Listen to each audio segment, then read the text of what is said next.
supporters who watch, like, share, and comment on the videos. It's greatly appreciated. Anybody who would like to support the channel, the link to my book, The N-Word is No Secret in the Service, is in the description of every video. We also have the Runaway Slave store, link in the description. Go grab yourself a souvenir or something like that. Let's cook. Okay, people, some American history for you right here. This happened less than 100 years ago, people. This is the Great Mississippi River Flood of the year of 1927, which was one of America's greatest natural disasters. Also one of America's biggest cover-ups. America, white supremacy at its height on display. And we know that from American history in every situation, now and then, where white Americans are in control, their decisions and their responses will be grounded in racism, Satanism, white supremacy, knuckle-dragging beastism, or whatever you want to call it, okay? Just a bad outcome. Now let's talk about some things that our people went through. Okay, this Great Mississippi Flood of the year of 1927. Very, very destructive river flood. Now the damages from this flood costed the government about $1 billion. Okay, this was a series of floods lasting for several months. It covered 27,000 square miles. It damaged 7 states. Just imagine, people, months of hard rain. Many levees had burst from these floods, from Illinois all the way to Louisiana, Mississippi. I mean, this was a very damaging situation. Many levees busted and broke. People, for those who don't know levees, there are structures that are built to control water flow. So these are man-made structures, and they are made to prevent flooding and control water flow. This great flood of Mississippi was so bad that they don't even know how many people died. And of course, Black people were the primary victims of this flood. Now, it's enough that this situation here in 1927 in Mississippi was a natural disaster, as they call it. You know what, people? I don't even know if it was natural anymore. Let's just say it was natural for the video, but I don't even know if this was natural with the stuff that they have out to do things that they've had out, you know. That's a whole nother topic, but let's just say this was a natural disaster because that's what it's supposed to be. HoneyBook completely changed how I do business. I'm a photographer and independent business. It's a fact. Running your own business is hard, but don't make it harder than it has to be. Get HoneyBook. HoneyBook brings my entire client. But I don't know. But just think of how bad a natural disaster is. As if that's not bad enough, Black people in Mississippi in the year of 1927 still had to worry about white supremacists, who are worse than a natural disaster. A satanic disaster they are. Okay, now in 1927, they say that slavery was over, but white supremacists on the local, state, and federal level knew that although they said that slavery was over, they could create systems so that Black people would still be enslaved, just change forms and just change names or whatever. So in this time in the state of Mississippi, many Black people were sharecroppers, working for very rich white people. That's still slavery. And the white man also had this peonage system, which just was debt slavery. It kept Black people in debt. We covered that on this channel before in videos. You can go watch them. This is where white people would charge Black people so much, you know, for debts that they knew that they would tell them they had to work it off. They knew that these Black people would never pay it off. So as long as they don't pay it off, you work for me, you are a slave, okay? That's the situation that's going on in Mississippi during the time of this flood. Now, let's go back a little bit to show you how terrible things are in Mississippi, okay? We got to go back to these levees in the state of Mississippi. Now, these levees were built in Mississippi in like the early 1800s. They started, okay? The white man had set up levee camps and things like that where Black people who built these levees lived. Okay, they had levee camps. I'm going back. This is before 1927, people. I'm giving you a little history of the levees in Mississippi, okay?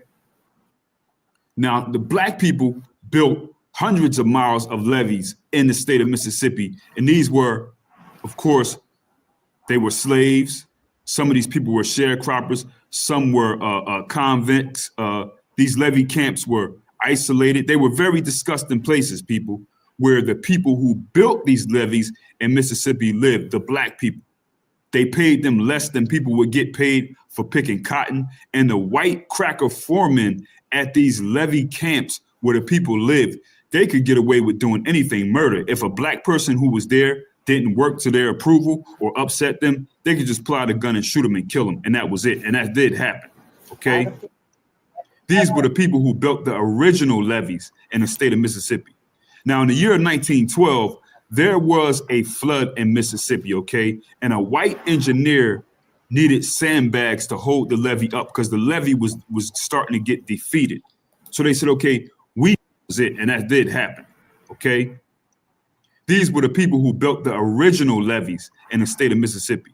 Now, in the year of 1912, there was a flood in Mississippi, okay? And a white engineer needed sandbags to hold the levee up because the levee was starting to get defeated. So they said, okay, we need sandbags. So they start putting up sandbags to keep the water from flowing. But what happened was they ran out of sandbags.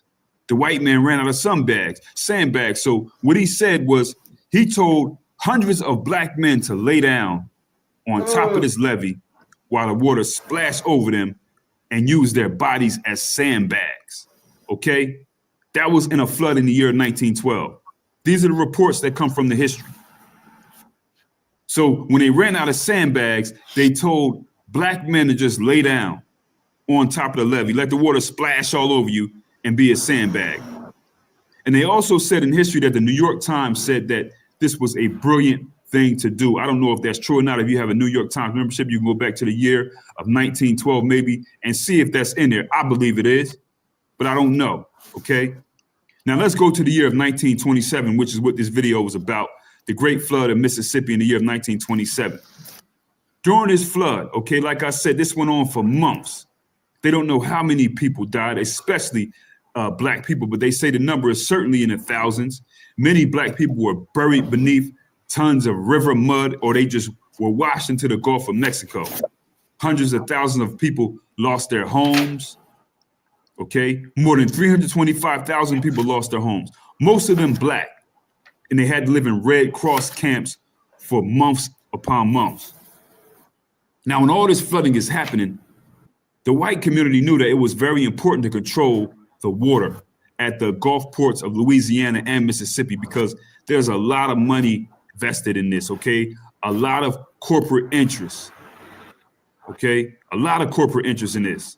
They make lots of money off of this land. They didn't want to damage it. And it's very important to these white supremacists to control the water, to keep as much of this from getting destroyed. They have animals out there, everything, land, okay? So by all means, they're hoping that these levees hold up. They're hoping that these levees hold up. Now, these levees extend hundreds of miles. They were built by us, okay? They were built by us. And they were hoping that these levees would stay up. But they didn't, people. They didn't stay up. Being that they didn't stay up and the land is being flooded, many black people are losing their places where they sleep and live, looking for refuge. These are black people already poor. The National Guard is called in to come help because this situation is so bad. So black people are finding shelter in different places like abandoned buildings or buildings and things like that, wherever they can go to get away from this water. But the white man in Mississippi in this area at this time said, we can't have this. These black people are seeking refuge, but we need help in case these waters overflow too much. We got to save our crops. We got to save our fields. We also going to need them to work. We can't have them leaving because, you know, black people were trying to get out the area as well. The white community was highly vested in saving their, you know, their fields and things like that and having people to work for them. So the National Guard comes in, they have guns, okay? They tell law enforcement and the National Guard, go find all the black people and round them up because we need them to throw these sandbags on top of these levees We don't want them to break. So they're trying to save the levees at this point. They eventually did break. They're like, we need these black people to save these levees, man. We can't have this flooding.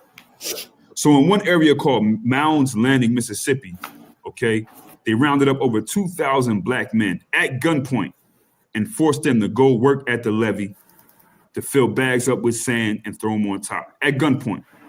Now, thousands of other black people who tried to get away were also brought back to the levee. The white men forced them to just stay on the levee, on the narrow crowns of the levee to live outside. People, the crowns of the levee is the top or the most narrow point, okay? They said that there were 13,000 black people just living on top of the levee, at the crown of the levee. No food, no water, nothing, just there living with the National Guard standing behind them, watching them with weapons, okay? There were rich plantation white people who were very dependent on black people's work. They needed money. So these people just went with their posses and rounded up black people and locked them up in barns and in cotton gin houses so that they can't leave, because they thought, okay, if these people leave when this storm passes, I won't have anybody to do work for me. So they went and they, rounded black people up and threw them in barns and things like that and locked them in there in all kinds of disgusting conditions. In the Greenville, Mississippi area alone, 5,000 black people were forced to take shelter in warehouses, stores, and similar facilities. Black people were just going everywhere, just trying to get away. They're getting caught up, snatched up.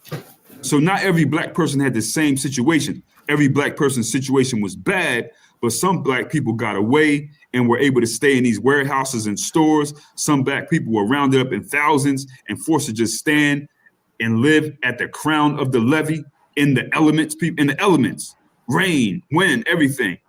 Some were locked up in barns by white people and they couldn't leave. And many of the black men were forced in thousands to go work and lay sandbags so that the water doesn't break through the levees, which it eventually did, okay? And these men who were working, right, when the levees were breached, when the water came storming through, they said that the force was greater than Niagara Falls. And these black men who were working, they just swept into the water. Imagine that, people. Black men forced to work up here, they just wash into the river. It's just that stupid. They're gone. Family, whatever, they just gone. The National Guard standing there watching all this happen. They didn't care. They didn't even document it, okay? And actually in National Guard's documents, all they said was no lives were lost amongst the guardsmen. That's them. So this storm passes, $1 billion in damage. You may be thinking, okay, but where's the government? Where's local, state, federal, law enforcement, the government to help these black people who are around, who didn't flee or couldn't flee, okay? Well, what they did was they put them in pens where they already were, a lot of them, and released them to white people who needed help building their businesses. So they can just go and say, hey, that's mine, that's mine, that's mine. Come help this person build their business while they're locked up in barns and cotton gins. After the storm, black people were also in Red Cross camps. They have the Red Cross out there now, okay? The Red Cross is supposed to come in and help people in times of need. They should be called the White Cross because all they helped was white people, okay? All they helped was white people. They built all these refugee camps, right? And the National Guard is there to oversee and keep order in these refugee camps. Thousands of people in these refugee camps, people, okay? Thousands of people. Now, the first thing the Red Cross did was they squared away white people who were in need. That's what they did first. First, they squared away white people who were in need, who whatever was left, that's what black people got, the scraps, even food, the leftovers. That's what black people got. So during this time, black people who were in these Red Cross camps, they didn't get any supplies unless they provided the name of their employer or a voucher from a white person. It's like, well, we're not giving you nothing unless you verify that a white person is your overseer or gives you a voucher. These black people couldn't leave these camps unless a white person came and got them. Of course, these camps were segregated, and the black families lived in tents that had no floor, just mud, no cots, no chairs, no utensils, eating leftover scraps from the white people. So there are black people, there's a cot there, but they're just laying in mud. The black men were forced to get up and continue to go work daily. They had to wear tags identifying that they were laborers in order to even receive the scraps, which were the white leftovers. And also, it had to show which plantation owner they belonged to. This is after slavery, people, less than 100 years ago. There are people that are alive right now who were alive when this happened. And women, if a woman had a black woman, she didn't have a husband who worked, she didn't get any supplies. If her husband didn't work, she didn't get any supplies unless she had a letter from the white man. Now, the National Guard is at these camps, supposed to be keeping order and supervising and overseeing things, but they're whipping and beating black people, whipping and beating them. These National Guardsmen also are gang R-wording black women. They're doing that to black women, sexually violating them. There are all kinds of disease in these camps: typhoid, measles, mumps, malaria, venereal diseases, all kinds of things that are going on in these camps. This is what black people are going through less than 100 years ago. And if you died in these camps, right? If a black person died, check what they did. If a black person died, they just cut the black person's body open, filled them with sand, and then tossed them in the Mississippi River. Boom, just like that. This is 60 years after the Civil War, when they said that black people had freedom. That's what they did, people. If somebody died, they just cut them open and filled them with sand and tossed them in the water, in the river. So check. The Secretary of Commerce, who was supposed to be responsible for making this situation better, was this white dude named Herbert Hoover, okay? And during this time, he deliberately concealed all the abuse that the black refugees were going through in these Red Cross camps. Herbert Hoover, in addition to the Red Cross, because what they were trying to do was continue to get donations for their rebuilding efforts. So they're making everything look like it's great. Oh, look what we're doing. But they're in here doing this to black people. So this guy, Herbert Hoover, as much of a cracker and a knuckle-dragging beast that he was during this, overseeing this, he's in the news like he's some sweetheart darling who's making sure everything is great for American people during this time while this is going on with black people. You know what I mean? And he rode this wave so hard that he became the next president off of this. Off of his so-called response to this flood, he became the next president. They said this dude did a good job. You know what I mean? And there you go, people. That's some American history for you. Did you learn about this in school? Anybody? Did anybody learn about this who went to public school in the United States of America? I don't care what year. Did you learn about this? Absolutely not. Absolutely not. But they're trying to bamboozle black people into saying, well, in Florida, they want to remove black history from schools as if that's a bad thing. There was never black history in schools to begin with. But they do these type of things to bamboozle and trick, confuse black people when they go get these buck dancing, shine bone, bellhop coons like Ben Crump and these other Negro puppet liberals to work for them and say things like, oh, they're trying to get rid of black history in school. This guy DeSantis in Florida, look what he's doing. Yeah, DeSantis in Florida is a white supremacist cracker, but the same people that Ben Crump and all these other guys work for and ride for are as well. There was never black history that was taught in schools. And you got black people repeating this nonsense, trying to sound clever and smart. Look what they're doing. They want black history removed. When have you ever heard black history in schools? That mess out of here, man. Anyway, people, easy. Aldi Creamy Fontina and Smoky Prosciutto and low prices makes you wonder why other stores don't want you to have nice things. Bougie charcuterie, everyday low prices.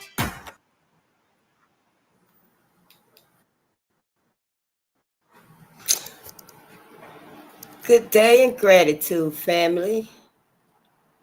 This is Face the Nation. It wasn't my intention to share that. I was trying to save it for tonight, but somehow I got to sharing it. And once we started, we don't take it off. We don't take it off the table unless we absolutely, unless we'll have to cut it in the middle of the video. Other than that, once it starts, we let it play. I just hope that it doesn't affect our receiving of our heroes, because I feel it getting kind of warm in here. And we'll watch that again possibly tonight so that we can discuss it, but we might touch on it after our introductions.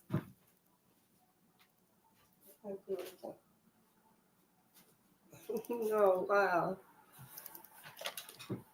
Here it is. Okay. This is Face the Nation with BoldenUnchained. This is Face the Nation with BoldenUnchained, and we are here to assist Black America and Black media with the uncovering of the many agendas and projects and events and sabotages against Black America. We are here to assist Black America in our new awakening. This is not our first awakening. Black America, we are in a new awakening. And BoldenUnchained is here to assist us to that mission, that purpose. The video that we just saw was one of the channels that I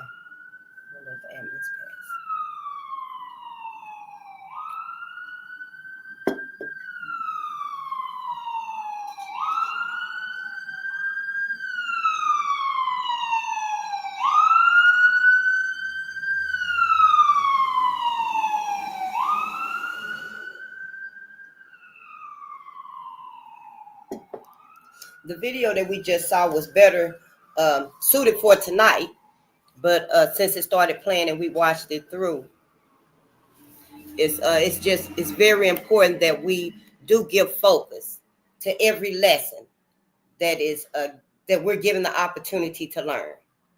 Whatever the subject, whatever the issue across the board, Black America, we must give focus to whatever is presented to us. So let's get the copyright disclaimers out the way. Copyright disclaimer under Section 107 of the Copyright Act 1976.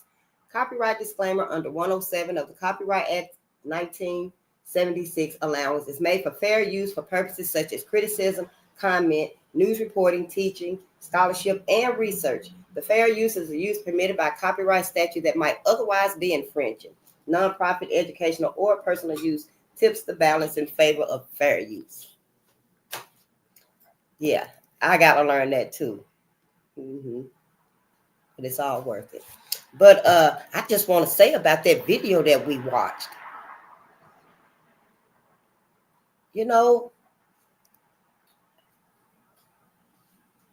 I got to say something about it.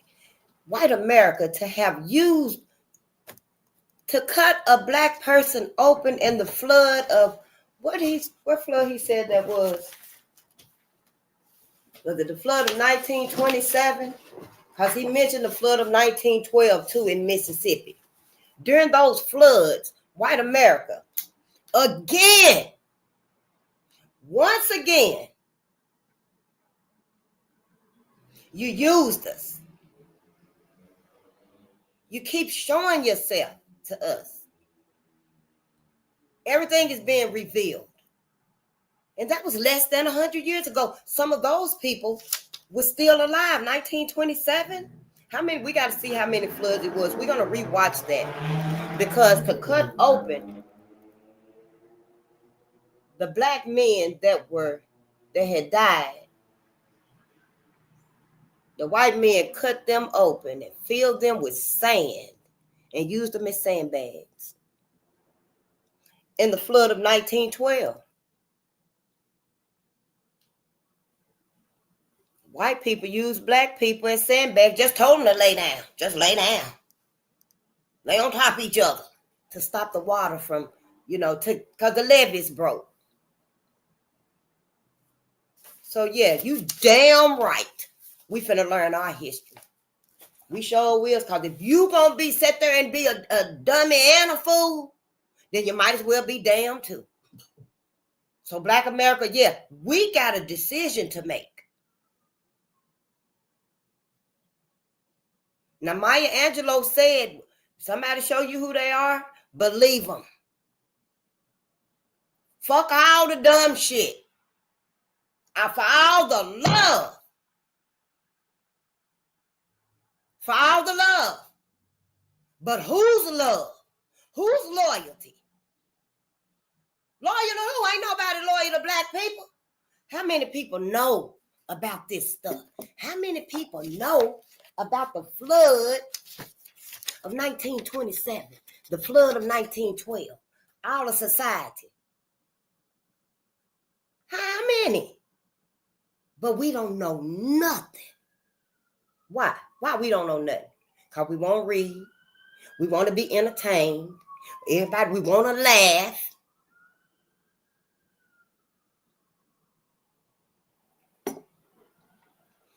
We want to stay in America's, when America was great for America. We want to stay in that. All of these distractions, Black America. When, honey, we got the keys to life right here. We got the models to life inside of us. It is us who has never been gotten rid of, has never been gotten rid of. Because we divine. We are a divine people. All across this globe, it was just us at one time.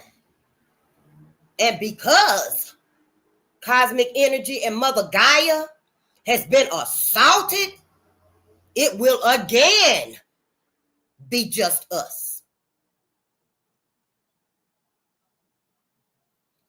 All peoples, everybody on this planet, all people with two legs, all peoples with two legs,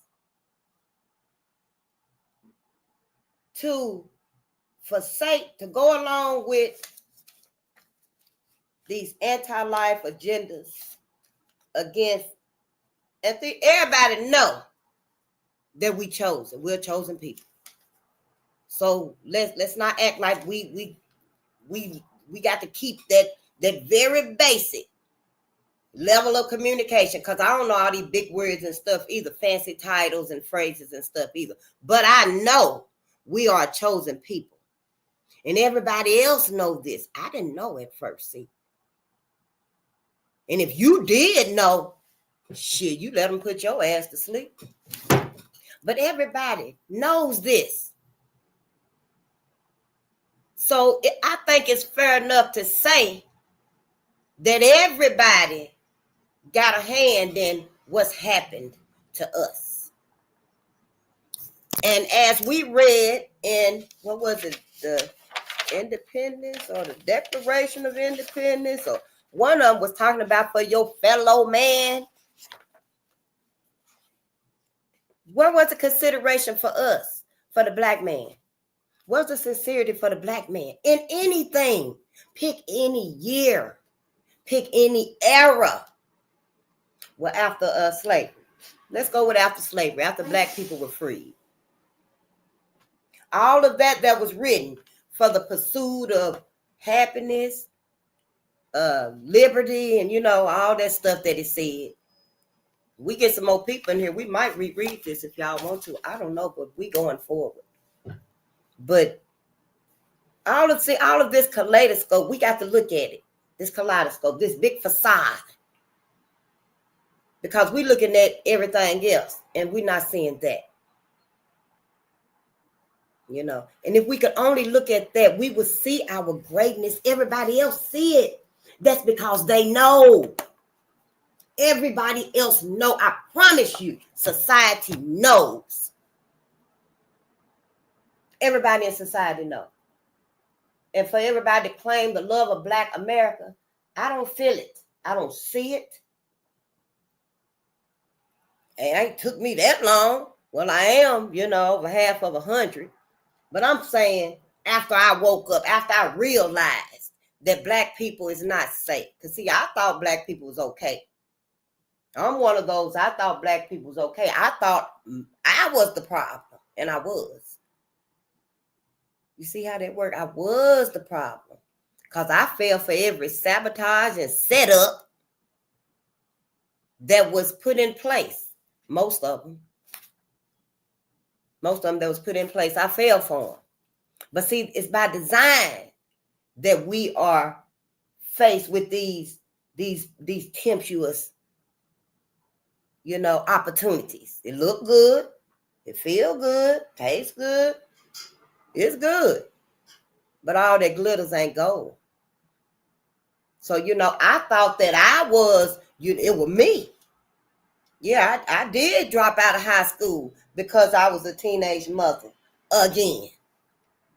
It wasn't my family responsibility to say, okay, we're going to keep this baby too while you go to school. I was in 11th grade. Why? Why get pregnant a second time? Another sabotage, another setup. Not focused. Didn't have no type of focus. Just doing what everybody else doing. What it seemed like everybody else was doing, but it wasn't. Because truth be told, I think I was the first teenage mother in my town. I think, or I felt that way anyhow. And I felt like, hell, I got to go and lay in this bed. So yeah, I quit school in 11th grade and, took care of my babies and stuff. I was a teenage mother. Wasn't no need in, having my family, keep this baby too. Keep this baby too. Keep this baby too. I got to go to school. I got to go to work. I got to go to class. I got to go to a meeting. In Black America, we got to be that way about us because we've let things happen. We've let things happen to us as a people, and we can't do it anymore. Going forward, we can't do that no more. So yeah, we learning about everything. We unlearning a whole lot of stuff. We unlearn a whole lot of stuff so that we can relearn about us. And the more we read and learn and listen to, the more we become familiar with ourselves and our history and our love for each other, our loyalty to each other. Black America. It won't be nothing, I promise you. It won't be nothing that satisfies you or that interests you on mainstream media. But we got to get out there. We got to find ourselves. We got to find our greatness. It's plenty of channels out there. It's so many channels out there that's teaching us. We telling us. We teaching us. A lot of them are documentaries by white men. White men and white women are actually documented. They already done did it. Decades old documentaries and, presentations and PowerPoints because we not documenting it. We not telling our own stories. I don't know why my nose itching, but don't be coming over here.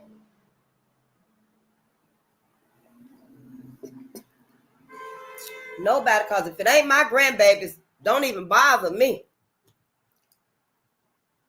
I'm not finna turn off my TV. I'm not finna stop doing what I'm doing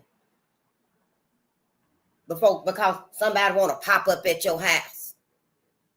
No, Now, if you do, you finna sit here and get a whole earload and you finna read too. Black America, we got to get on the focus.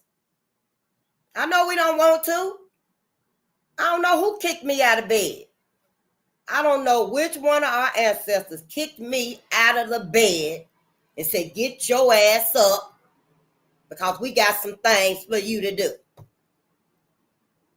But I got my ass up and you're going to have to do it too. But anyway, the greatness, the goodness of us, of Black people, we're so exceptional. We're so exceptional. We very creative. We got magic in our hands. Magic. Everything in the cosmos, the universe, it's in us. We just living wrong. We thinking wrong. We done what was forced on black people during slavery, during enslavement. It still got a hold on us, and we got to break that hold. We got to let go of that mindset. It didn't work for us. We survived it. But we survived it because of us. See? We survived it because of us. And now we're going into a whole new world order. That's why we're going through this new awakening, Black America. You remember what our first awakening was? Y'all remember what our first awakening was? Because I didn't know. Red Summer, the massacres. They call them the race riots. They wasn't nothing but massacres. Runaway slave, I think he the one said that. One of our channels did, our black media channels, said that them was not race riots. Them was motherfucking massacres. And that's what they was. Massacres. Our people were slaughtered, massacred. Can anybody even put their mind around any of this? Because I'm not telling stories. Where the lie? Where is the lie? For anybody that want to come and say, oh, you wrong. You wrong for that, Daphne. How you going to get up there and tell all of that? Because it happened.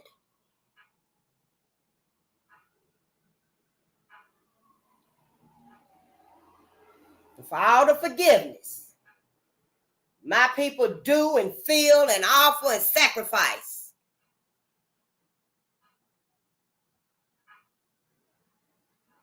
So yeah, we're going to learn about the greatness of black people, Black America.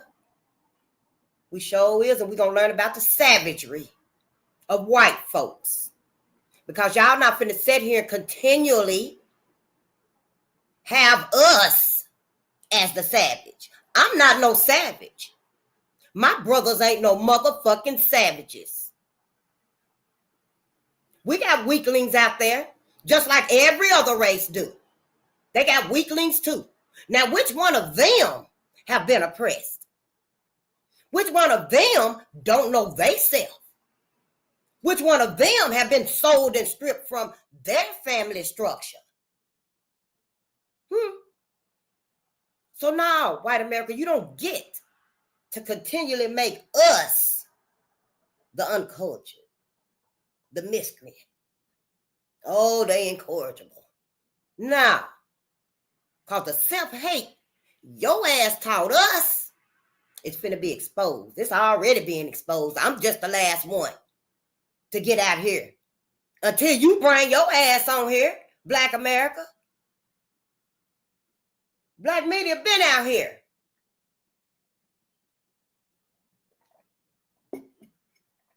I'm just late. Because, see, I take the long way around. I takes the long way around. Everybody already done got up, got started. Yes, teaching Black America. But see, y'all had to wait on me because y'all ain't doing the knowledge. Y'all content with that pillow that you laying on, coughing, breathing in your shirt because all this smoke, see. The house burning. The house is literally burning. And see, y'all laying on that pillow and you can't breathe because it's smoky in there. So you're coughing and stuff. You might reach over and turn on the fan and blow the smoke around and stuff so you can rest a little bit more. Open your eye, playing possum. But see, all of that right there has led to our spiraling downfall right today. Right today it has. We mad at me? Whoa, Don't say Daphne is the problem. Because, hey, I got raw emotions about this. I didn't know none of this. Hell, I feel like all y'all asses done lied to me. Shit, I feel like y'all should have told me. Since we want to be together, since we want to be one peoples, we all want to be one. We all want to live together. And see, that brings me right back to why the Amish people don't fuck with our asses out here in society.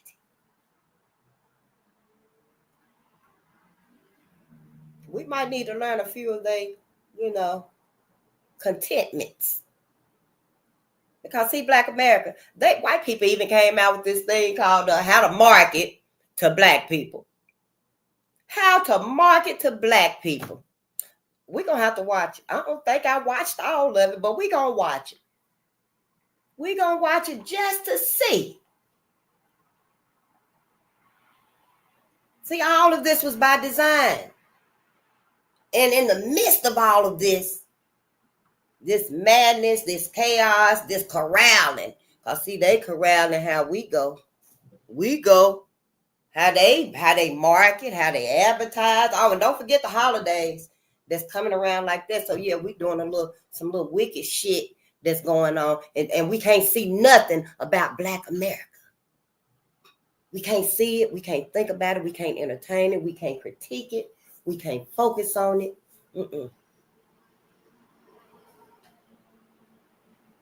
And I just want us, Black America, I just implore us to wake up, honey. I don't know if I'm going to edit nothing on none of my videos. I showed on. I'm already late. Getting here to this point so that we can begin our readings, our lessons, our unlearning and relearning. So I don't know if I'm going to edit nothing.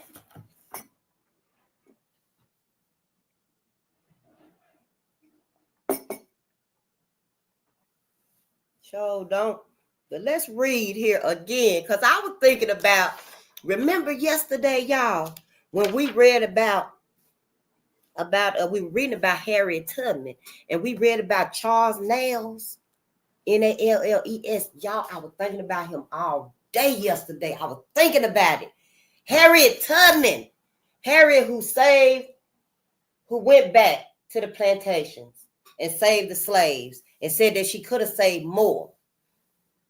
But we were scared. We're scared people and stuff. We can't imagine. A lot of us can't. Just a very few. Where's the outrage, Black America? But look, check this out. The loyalty, what I'm speaking of, the faithfulness, the loyalty was to us, Black America. And Harriet Tubman, it'll never be another one. Because if y'all ain't meeting us halfway, ain't nobody coming back to get y'all asses. And you want to lay your ass down. Hell, it's going to be robots on the plantation now. You cannot reason with these robots once they hit these streets. These motherfuckers get these plants and implants in them and stuff. After a while, shit, ain't nobody going to be able to reason with them. Neural plant in your head and stuff. Black America, I implore you. I think that's the word. Learn about your ancestors. Go within. Want to. Be willing. See, you got to want to learn. We got to want to learn for it to come on to us. Because it's in us, baby. It's in us. You wonder why we so messed up out here. We ain't got no focus. We ain't got no attention. Our babies seem like they just here. Can't you do anything? Can't you focus? Do you have any interest? Because their mind just been indoctrinated so much, more than ours was at that age. Because now they got all the fucked up food with all the dyes in it that's messing up they mechanisms on the inside and stuff, all the foods and stuff they don't know if they boy, girl, growing into a man or a woman. Their hormones is all over the place. Then the music is fucking up their mentals. They can't think. Our brain don't even mature to 25 or something like that. I don't know if that's just for boys or boys and girls or whatever. But see, we got to unlearn all of that bullshit that we had learned and that we keep with us. We got to unlearn all of that and we got to relearn. So we can get our power back. We can get our strength, our focus back, Black America. But as long as you don't want to, then you won't. And that's all I got to say. And that's enough, and that's all. Now let's read about Harriet and when she saved all the Black people. Honey, they saved Charles Nails. White America thought they were finna get him, and they got him.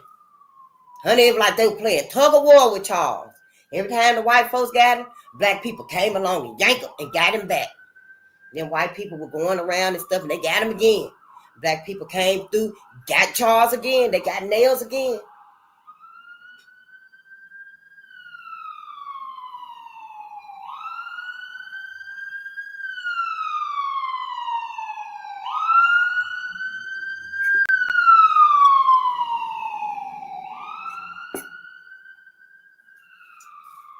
But it was marvelous. The marvelous thing was the love and the protection that they felt for him.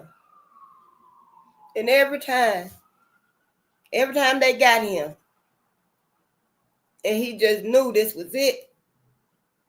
Ain't nobody coming. I'm here alone. My family been run off. And all these thousands and thousands, hundreds of white people just hollering, kill him, hang him. You nigger, I want his tongue. I want his ear. Give me his foot. You know, and Black people just come through there like, and saved his life. It happened. It's true. It's not no story. It's not no facade, no illusion. How Black America loves and protects Black America. The self-hate. When you get to the root of the self-hate, then we can heal it. We can deal with it. But until then, there will be discord. Make no mistakes. And for those of you who dare to say, forget about it, it's been a long time.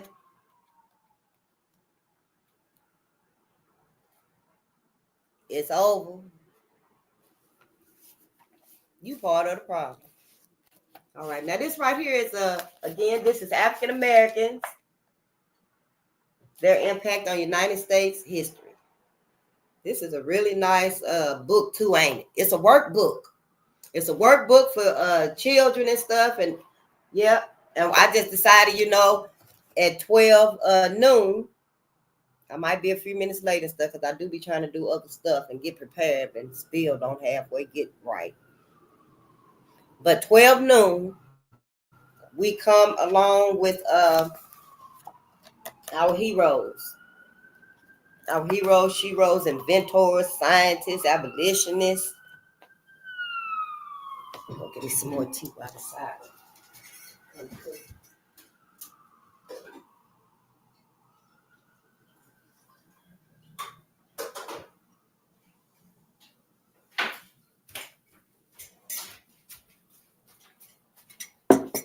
Because at 12 midnight with the ancestors, we read the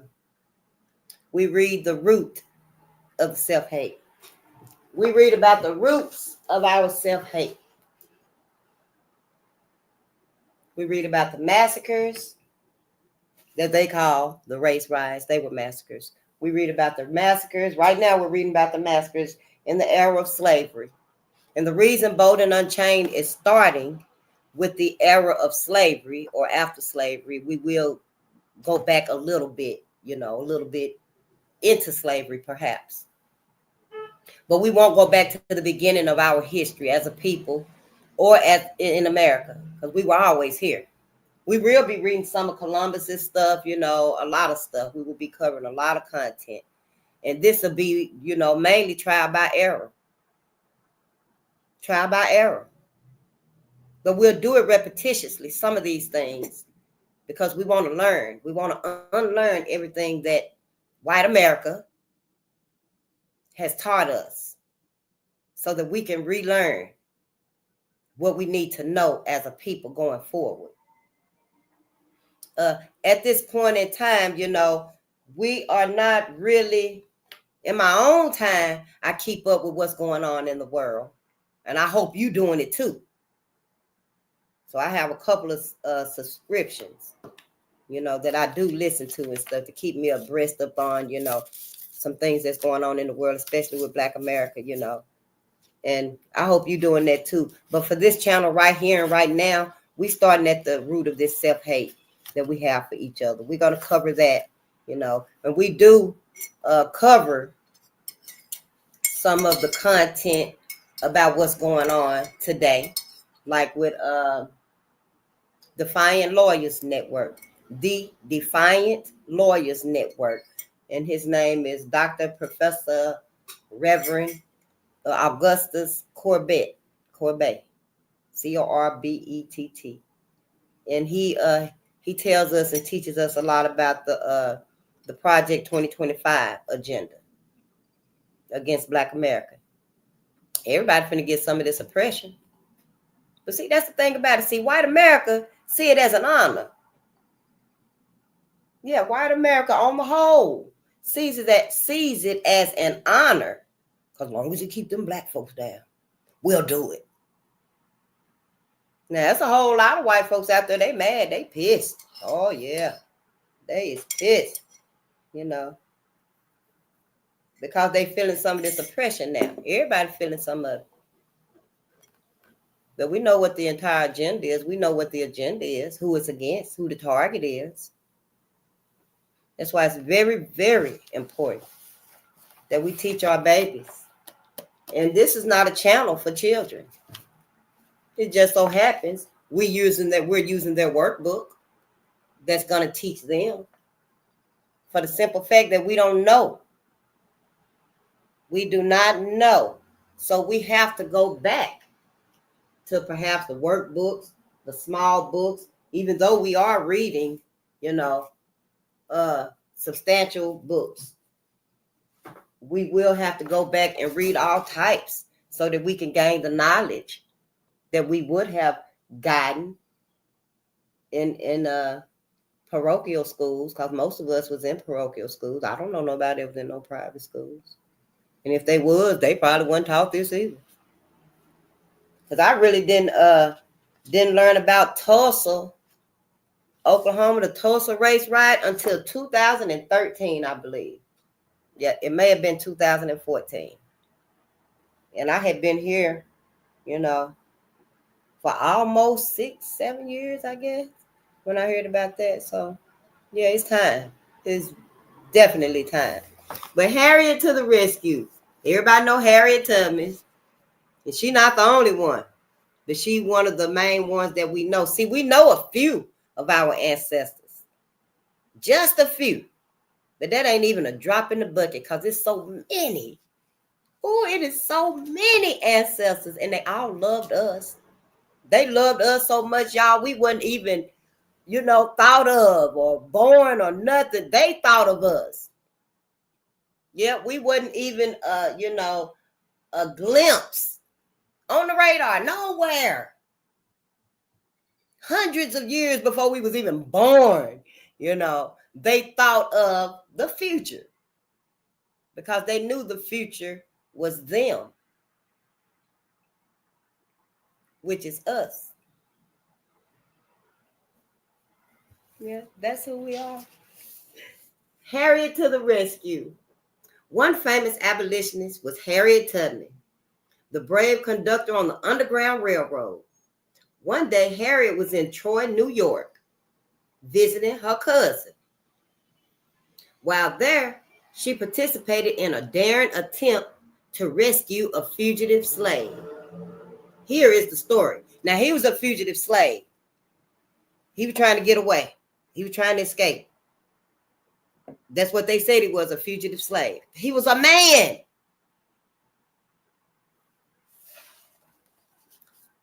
Here's the story. On April the 27th, 1859, a runaway slave named Charles Nails, Nalles, we just gonna say Nails.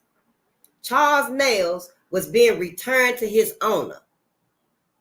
Nails had been a slave on a plantation in Culpeper County, Virginia, but he had escaped to Pennsylvania, see.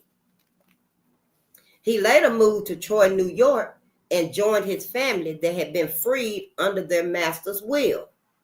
Their master left them freedom. Nails had settled in New York, and he had become a coachman for an outstanding family there. Nails could neither read nor write, so he sought the help of a citizen to help him write letters because he didn't learn how to read and write. And he just wanted help, you know. He was an honest man. He was working for an outstanding family. He was a coachman. He wasn't out causing trouble and hurting people, you know, and just unproductive. They wanted their freedom because they deserved it. It was their right. Black people wanted their freedom so that they could be men and women. When the citizen found out that Nails was an escaped slave, he contacted Nails' owner back in Virginia. And then Nails' owner sent a deputy to arrest Nails and bring him back to Virginia. That's what happened. Yeah. And he knew what was going to happen once he got back. Once he got back to the plantation, and he wasn't going. On the morning of April 27, 1859, Nails went to the town's bakery to pick up some bread for the family that he worked for. It was then that he was arrested by a deputy United States Marshal under the fugitive slave law, which stated that by law, a runaway slave could be caught and returned to his owner. That's a channel to check out on YouTube, Runaway Slave. So this was the law, the fugitive slave law. Oh, my ancestors.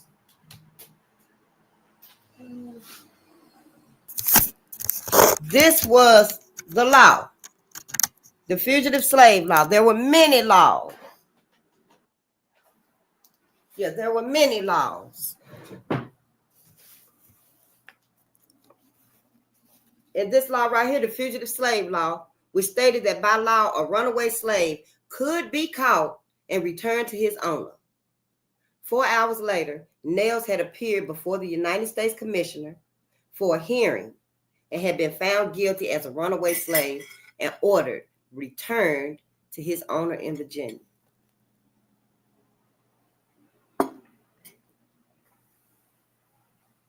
And see, this right here was 1859.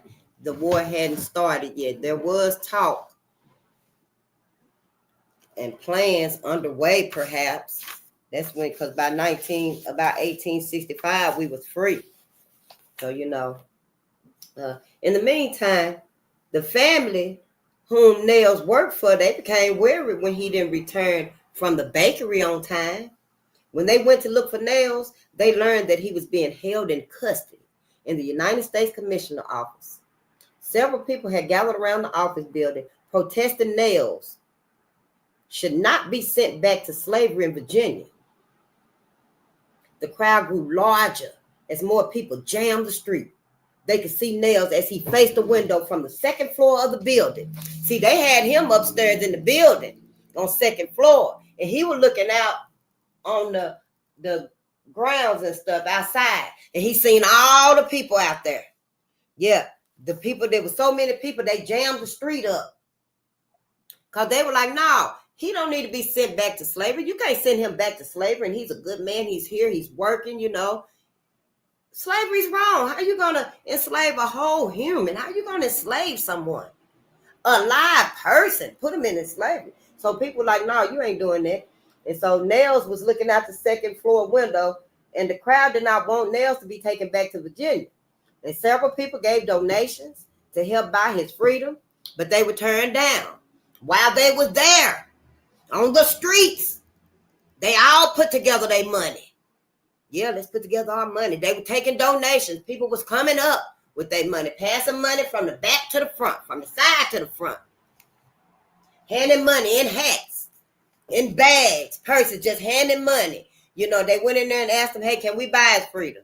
And they were like, no, you can't buy his freedom. His master want him back. His master want him back. That's so he can beat him. So he can beat him, he can whip him, he can castrate him, and prove to the other slaves that no matter where you go, they'll send you back. No matter where you go, they'll send you back. So yeah, they were like, no, we don't want y'all money and stuff. His master want him back.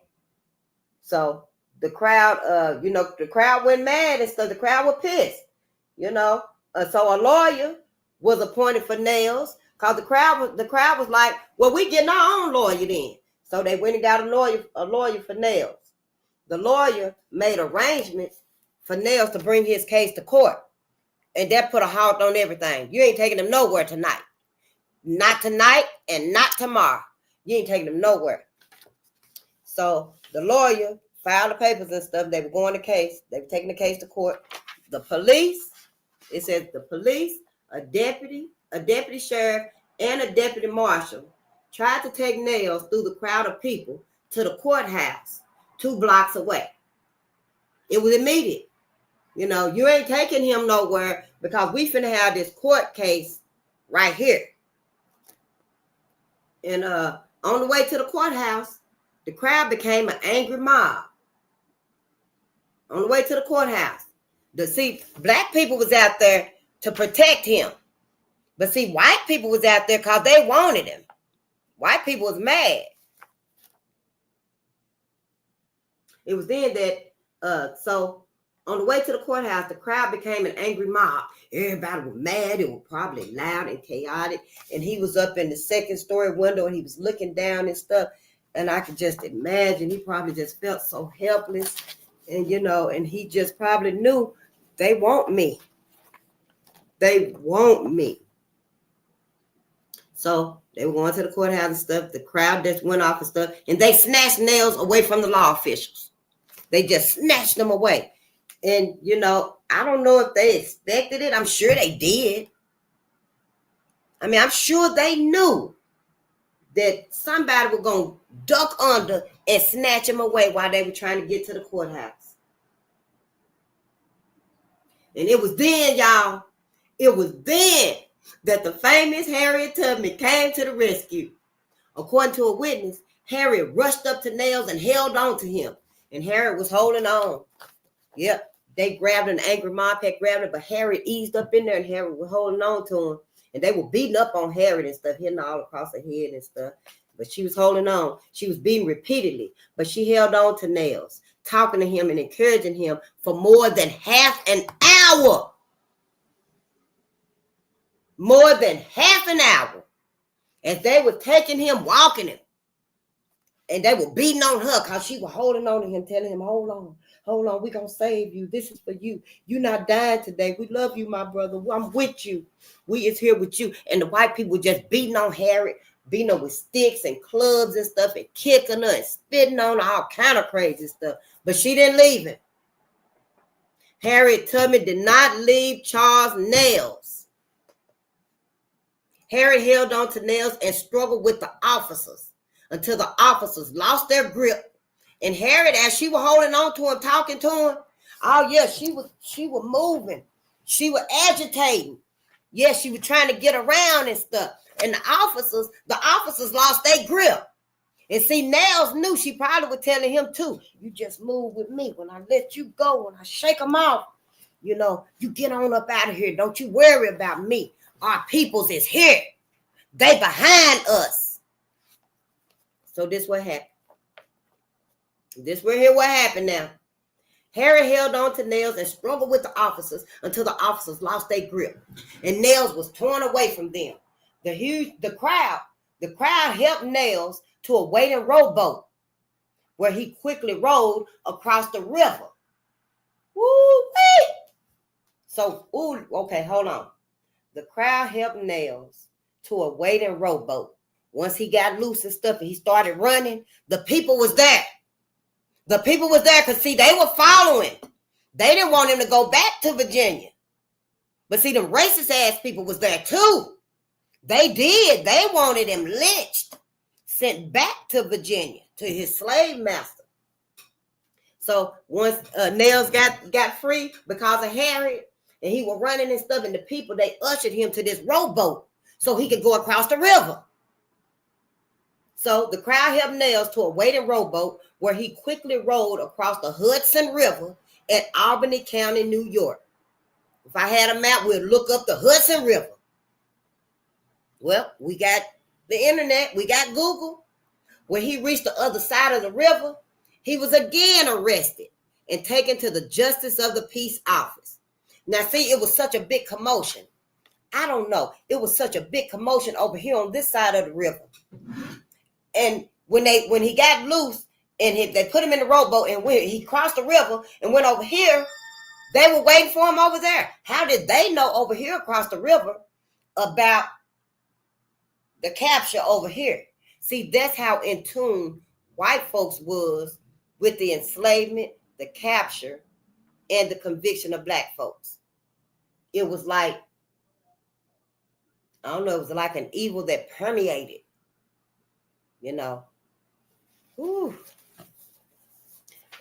But then again, you know, they probably put the word out that they knew where he was and that his slave master had sent someone for him. So everybody be on the lookout.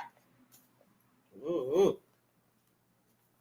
Then again, perhaps slavery, capturing slaves and sending them back probably was one of the main fiascos. So when people seen an uproar, they knew a slave is on the run. But this is a wonderful, you know, story of faithfulness and love. So anyway, when Charles Nails, reached the other side of the river, he was again arrested and taken to the Justice of the Peace office. In the meantime, Harriet and a crowd of 400 people, they crossed the river too, by ferry boat. All of them couldn't get on the boat. Yep, all of the people could not get on the boat. But when Charles Nails got on the riverboat, on that rowboat, and they sent him across the river, Harriet, because you know they had beat her. They had beat Harriet. But Harriet wasn't going down. Harriet wasn't no quitter. Harriet got up, found a ferry boat. I don't know what they did with the ferryman, but her and some other black people and some white people too, because, you know, it said that he worked it, you know, for outstanding family. I assume they were white. Maybe they were black and stuff. But it was some white people there too that, you know, at this time right here, very few. But, you know, all of them people, they were with Harriet. They ran and got on the ferry boat. So they crossed the river too. You know, they were going across the river too because they wanted to be there. They weren't letting Charles out of their sight to be sent back to Virginia. They knew that. See, black people knew that. Harriet Tubman knew that. When she walked with Charles Nails for 30 minutes and they beat her, and she was talking to him, telling him, "We gonna save you today. You gonna live. You gonna have your babies, your wife." As they were beating her, she let him know, your people is here for you. You ain't dying today. You run and you survive. You live and we right behind you. That's how they ended up on that ferry boat. Because Harry was looking. When she freed him, when them officers let him go, he took out running. They put him on the rowboat. Folks were still beating on Harry. But Harry took care of them. She took care of them like that. And honey, she got on the ferry boat, her and 400 other people. I don't know how 400 people got on that ferry boat, but it said it right there. Harriet and a crowd of 400 people had crossed the river by ferry boat. They jammed the building. A large black man, I don't know which building they knew, how they knew which building he was in, but they had their eye on him. They had their eye on him. And then people across the river too, they probably knew, oh, the slave is on the run. The authorities got him. So they probably knew which building he was in. But anyway, they jammed the building. They bust up in the building and stuff. And it was a large black man. He the one came and kicked in the door. Boom! He kicked in the door where Nails was and stuff. And Nails, he looked up and seen him. And, you know, when he looked up and seen him, he had a moment of awe. His people came again. He remembered what Harriet said. You ain't dying today. But what happened was when he looked up and the black man that had kicked in the door, it was a man standing right there with a hatchet. And he knew that they had jammed the building and they were coming to get Charles Nails. So he struck him down with a hatchet. So when Nails looked up and seen him, and his heart just overflowed with love because he knew his people came for him again. And he seen the man when he hit him with the hatchet and killed him. And when that happened, he was struck down by the sheriff's hatchet. There was a sheriff that had the hatchet. His body kept the door from closing. So Harriet, when he fell, his body wouldn't let the door shut. So black people just flooded in. Again, Harriet rescued Nails. She ducked under and around, honey. Harriet came out on the other side, and again, she was there with Nails, and she got him. Because it says it right here. Harriet rescued Nails. A passerby gave his horse and wagon to help Nails escape. So a passerby gave his horse and his wagon to Harriet and Nails. Nails was driven to Schenectady, New York, Schenectady, and then to Canada. Money was raised to buy Nails' freedom. They raised money again to buy his freedom. In 1860, Nails returned to Troy, New York with his family and then later moved to Washington, D.C. The people in his hometown thought of Nails as a hero. They was proud of the part they had played in helping Nails to escape to freedom. They was proud to be able to do that for one of us. And he was proud of them for helping him. Can you imagine how many of our ancestors were forced out of town? We reading about it in our midnight with the ancestor lessons. How many of our families, while being lynched and held and knowing that the lynch mob is coming for you and you in jail for a crime that you did or did not commit, and they're going to hang you anyway, but a white mob of thousands of men is out here and they want to violently lynch you. They want to get your body. And can we imagine going through that alone? How many families will run out of town so that, you're going to face this evil by yourself. You're going to face this evil. You finna burn, you finna lynch, you finna drag by yourself. And your mama, your daddy, your sisters, your brothers, your cousins, the dog, everybody better get out of town or it's going to happen to them too. This is history. This happened to our people. White America, if white America don't want to face it, then we got to face it. And let the cards lie where they may. As I said earlier, we all got to survive on this planet anyway. We still going to be part of society anyway. Everybody's part of society, regardless. It truly makes me wonder about the sellouts. The many, many sellouts. The sellout Black America. Folks and skin folks.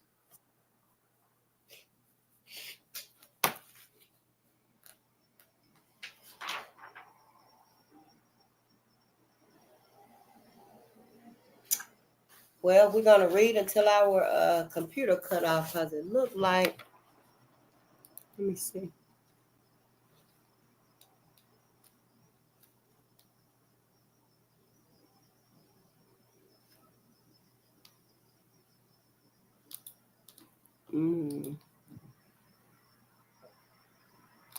I really want to see how much battery. It really ain't much battery left.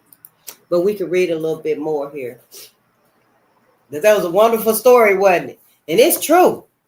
It is very true. Don't you let nobody tell you that we didn't fight for us. We didn't love us. We let us go through slavery. That's a bunch of bullshit, honey. That is a bunch of bullshit. History tells us every day that black people fought back. Sure did with everything we had. And we didn't have much. Thanks to America and their teachings, their swayings of other people.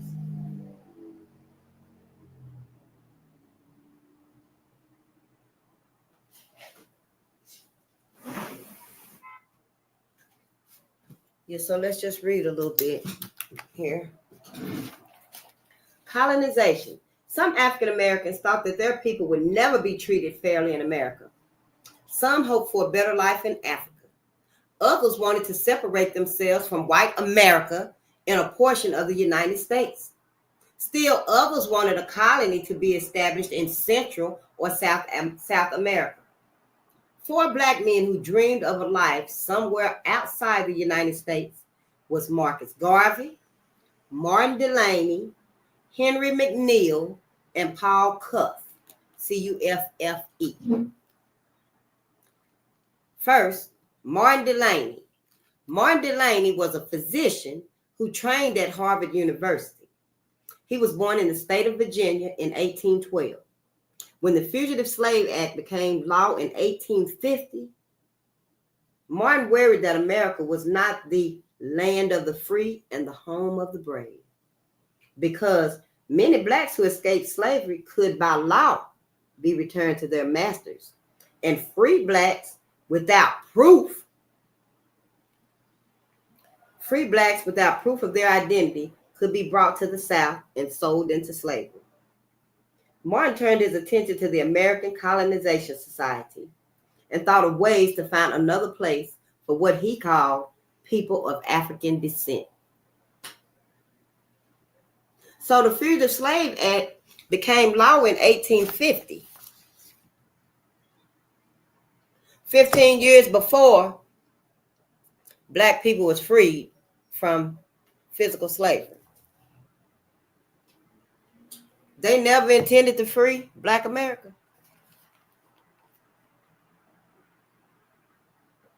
Ain't that what Abraham Lincoln said, though?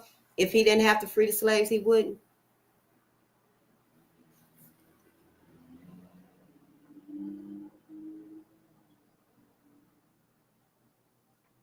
So in 1859, Martin Delany attended a colonization society in Chatham, Canada. Chatham. Chatham, Canada. Chatham, Canada. He then decided that it was time to put some of his ideas to work. With this in mind, he traveled to Africa, where he met with 8 African kings.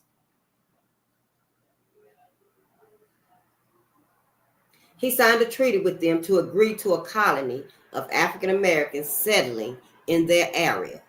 They said, yeah. He dreamed of setting up a colony in Africa. Martin Delany practiced medicine in Chicago and Canada, but most of his time was spent traveling and speaking out on abolition and colonization. Wow.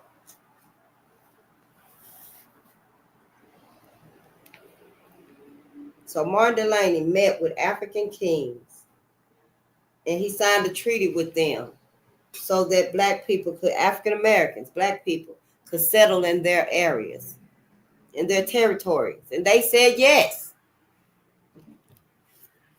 I had never heard of Martin R. Delany. Well, Marcus Garvey, I've heard of Marcus Garvey. Marcus Garvey was probably best known for his Back to Africa movement. Marcus Garvey was born in 1887 in Jamaica of the West Indies. At the age of 16, He worked at a printing plant in Kingston, Jamaica. Marcus was a man of many talents, but he was especially good at speaking and organizing groups of people. At an early age, Marcus Garvey became the spokesman for his people on the island. He was educated at London University and traveled throughout Europe and North Africa observing the social conditions of his people. He then returned to Jamaica and organized the Jamaica Improvement Association. 2 years later, he came to America and organized the University Negro Improvement Association, the UNIA. Through this organization, Marcus gained a large number of followers for his Back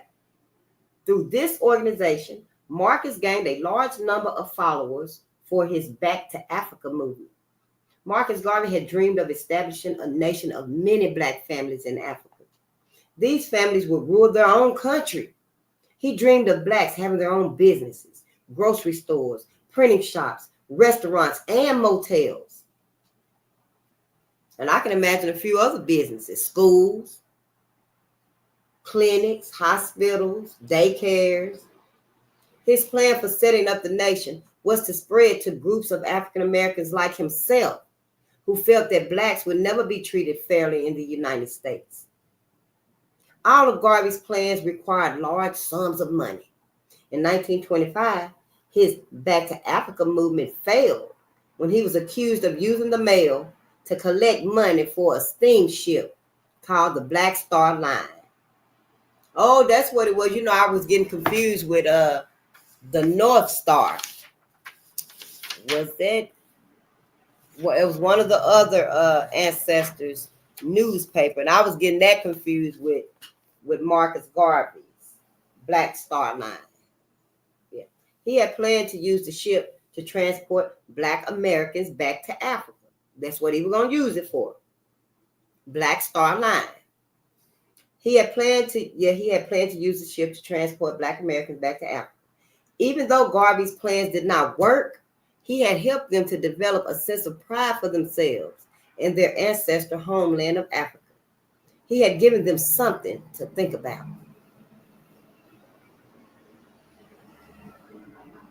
Next is Henry McNeil. Henry McNeil was born free in Abbeville, South Carolina. When he was 12 years old, his father died. So Henry had to hire out to work in the cotton fields with the slaves. He was free, but when his daddy died when he was 12, he had to go to work, so he would hire out, and work with the slaves. When he was old enough, he learned the alphabet and taught himself to read. At the age of 15, he ran away and became a messenger boy for an attorney. He later became an African Methodist minister. During the Civil War, President Lincoln appointed Henry McNeil to be chaplain for a Black regiment in the war. So he was their preacher. He was their minister. After the Civil War, he worked with the Freedoms Bureau. The Freedoms Bureau had all the money that Black people invested, for Black America. And white people stole every dime. In 1868, he fought for the rights of Blacks to hold public office. During this time, he became disgusted with the way that Blacks were being treated. He helped to explore.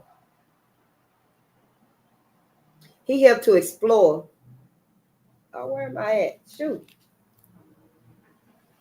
No, he helped to sponsor. Yeah, he helped to sponsor an expedition of 206 colonists to Liberia in 1878.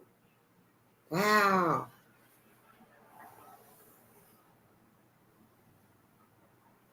He had dreamed of setting up an entire colony of Blacks there. His dream turned into a disaster. In later years, Henry received an honorary degree from the University of Pennsylvania and became a chancellor of Morris Brown, a predominantly Black university in Atlanta, Georgia.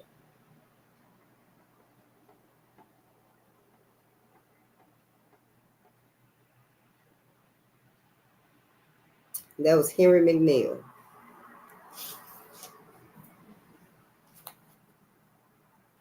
In 1868, he fought for the right of blacks to hold public office.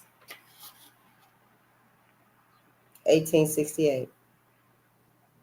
That was just 3 years after we walked off the plantation. On the next one is Paul Cuff, C-U-F-F. In 1793, a large ship pulled into the mouth of the Nanticoke River in Maryland. That's Nanticoke. On the outside, it looked like any ordinary ship. But this was no ordinary ship. This large, beautiful ship belonged to a black man whose name was Paul Cuff. Cuff had come to the eastern Maryland shores to buy corn.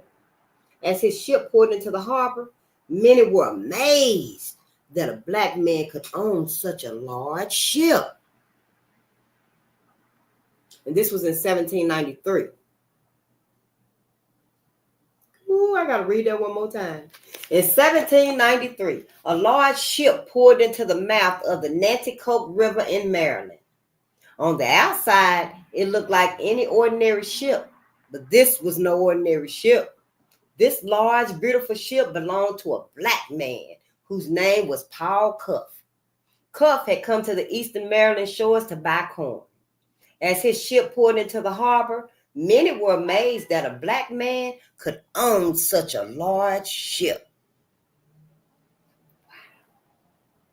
At first, he was not allowed to come ashore until he produced papers to show that he was the owner of the ship. Ha ha ha ha. What the people didn't know was that Paul Cuff had spent most of his life at sea, baby. He was born near New Bedford, Massachusetts in 1759. He was born free, but his father was a former slave who had bought his freedom. His father had married an Indian woman from the Wampanoag tribe. Wampanoag. Wampanoag tribe. Paul was the youngest of his sons. When Paul was in his early teens, his father died, and Paul and his brothers had to work to support their mothers, to support their sisters and their mother. So Paul got a job on a whaling ship. This job took him to many places, and it helped him to learn a great deal about sailing. He learned the charts of the 7 seas and the rules of navigation. He first earned enough money to purchase a small boat, and he used that small boat to buy and sell goods. Soon, he began to make some profits.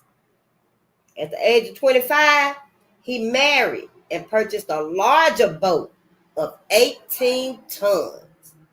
It was equipped for cod fishing.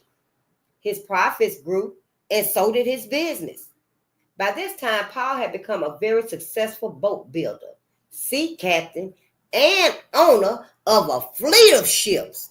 Honey, he didn't have one ship. Paul had a fleet of ships. I think that's 12, ain't it? Paul's life was a success, but he thought of all the other blacks, both slave and free, who were toiling in hard labor. He never forgot about black people. He never forgot about black people.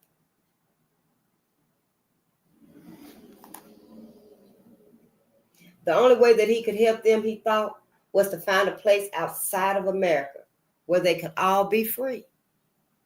And he was willing to use his money, his business, his wealth, his profit for that.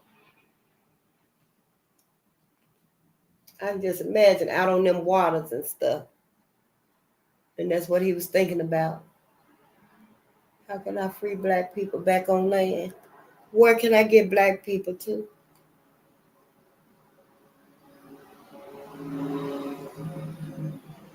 In 1811, he traveled to Sierra Leone, West Africa, and organized the Friendly Society of Sierra Leone. In 1815, he spent $4,000 to transport Black Americans to Sierra Leone to establish a colony. This was a great deal of money. In 1815, he had planned more trips to Africa, but they were canceled due to his poor health. Not only was Paul Cuff a successful businessman, he was also active in the affairs of his community. In 1797, he purchased a farm and built a school. Paul Cuff, the youngster who had begun his life as a whaler, became a wealthy businessman. At his death in 1817, he had accumulated an estate worth more than $20,000 in 1817. There was a great deal of money for the year 1817. Over his grave is a brief epitaph that reads, "In memory of Captain Paul Cuff, a self-made man, patriot, a self-made man, patriot, I think that's two words, like a self-made man, patriot, navigator, educator, philanthropist, friend, and noble character who loved his people." Paul Cuff loved his people. But he was out there on that water. His thoughts about black people took form, took shape. His dreams, his passions. When he had that first thought, I'm free, I'm wealthy, I'm happy and safe. And he thought about black people on land.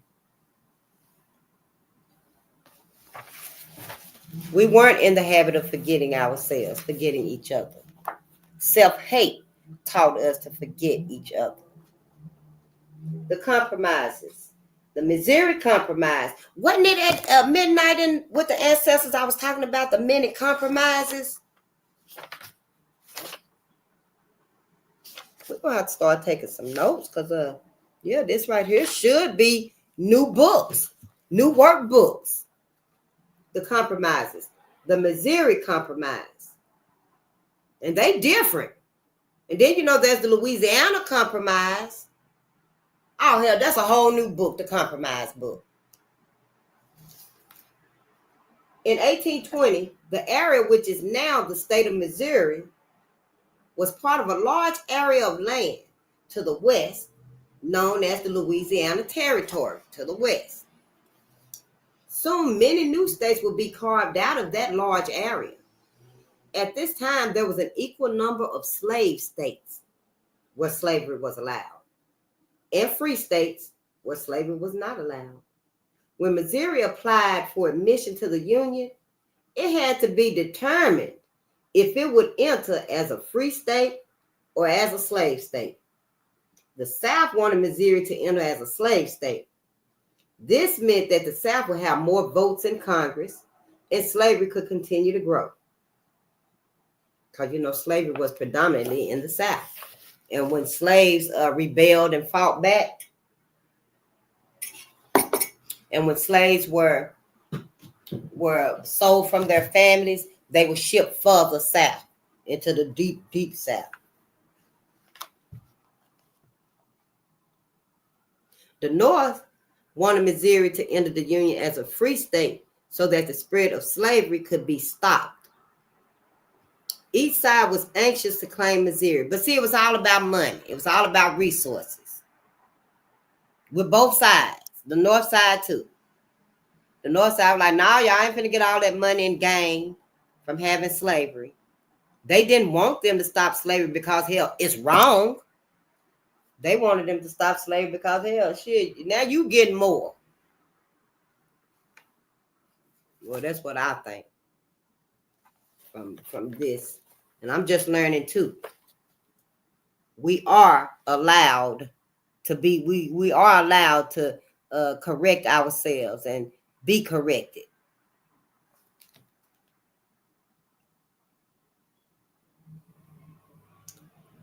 Each side was anxious to claim Missouri. The problem was solved when Maine applied for admission to the Union as a free state. Congress then gave Maine the right to enter the Union as a free state, and Missouri could enter as a slave state. However, Congress stated that other new states to be formed out of the new areas. However, Is this the Mason-Dixon one? Oh, however, Congress stated that the other new states to be formed out of the new areas north of the specific line would not be permitted to enter as slave states. They would enter as free states. This agreement satisfied both the North and the South. It was called the Missouri Compromise.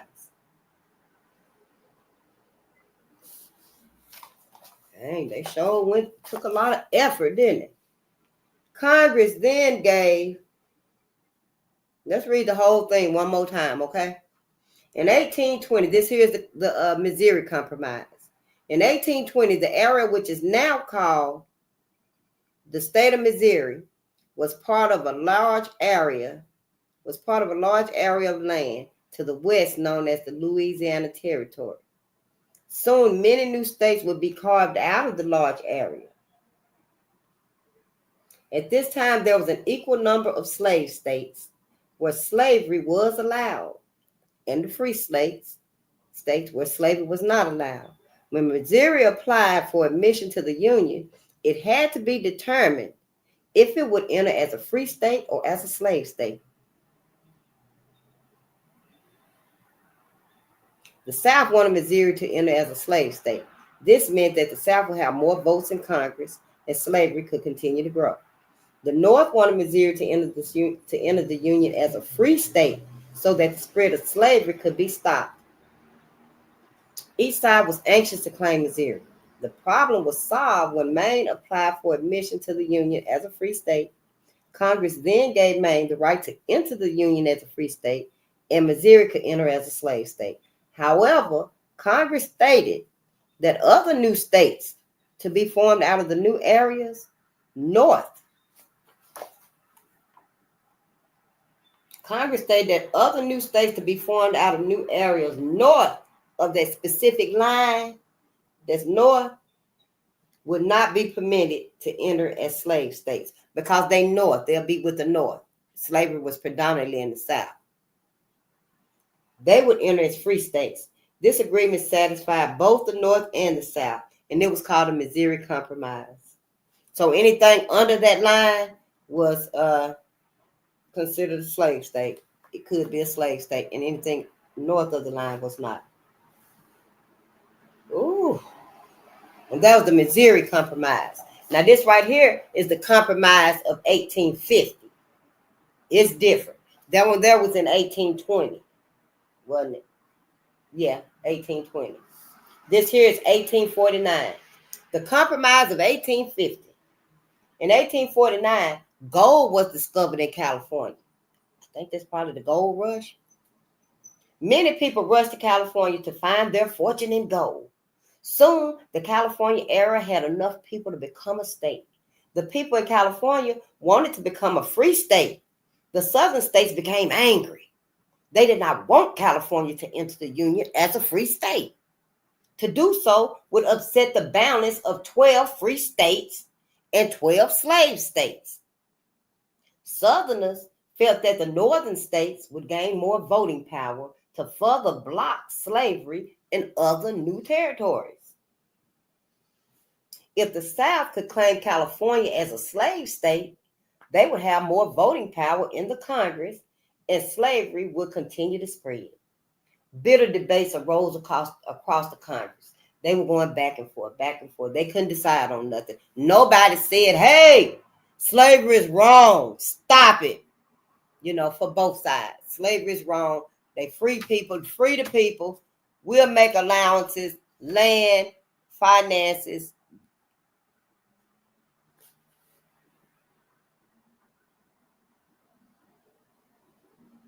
They all just worried about the power. You're going to get more power. You're going to get more power. Now you're going to get more power. Now you're going to get more power. But as long as we can split the power, okay, it's a go.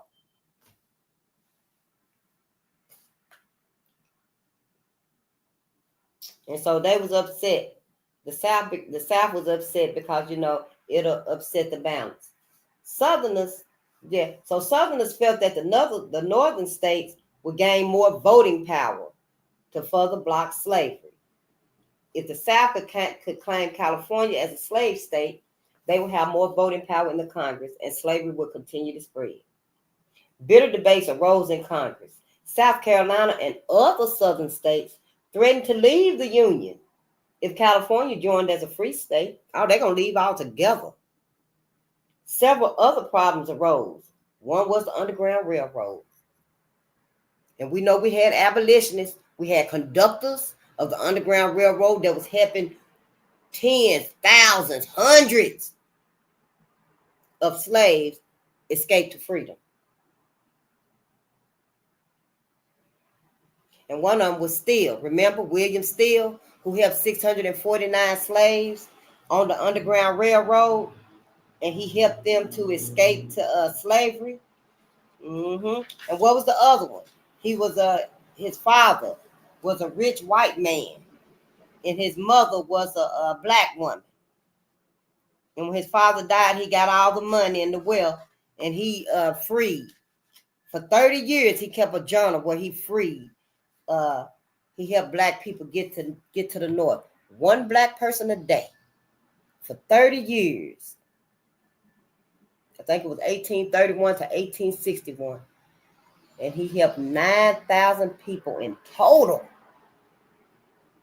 catch that Underground Railroad and get to safety, get to freedom. Yep.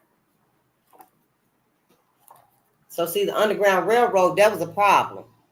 And you know, Harriet Tubman was Moses, Black Moses.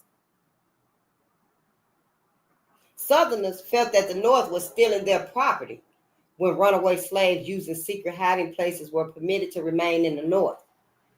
Southerners demanded a stricter fugitive slave law. Another issue was slavery in Washington, D.C., the nation's capital. These problems were threatening to split the nation. So in 1850, Henry Clay, a lawmaker in Congress, proposed a solution to the problem. He suggested a set of laws that were known as the Compromise of 1850. One of the laws stated that California could enter as a free state. Fugitive slave laws provided for the return of runaway slaves who escaped from one state to another. One law stated that slaves who ran away to the North or other free states could be captured and returned to their masters. The slaves would be arrested by government officials. Anyone who helped slaves escape would have to pay a fine of $1,000. Rewards were offered for runaway slaves. This made Northerners and abolitionists, those who opposed slavery, very angry.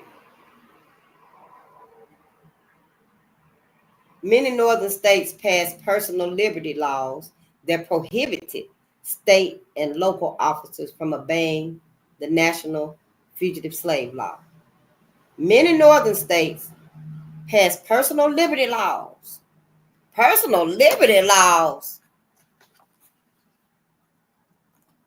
that prohibited state and local officers from obeying the National Fugitive Slave Law. They had to pass personal liberty laws that stopped the state and local officers from obeying the National Fugitive Slave Law, because the National Fugitive Slave Law was a law. It had to be followed. That's like today driving and drive through the red light. Don't stop at the red lights. Turn on red if you want to. So they had to come up with the personal liberty laws.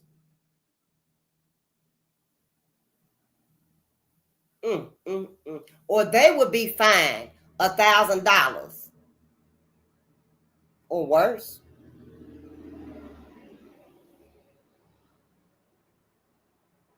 The conflict of slavery caused a major conflict between the northern and southern states.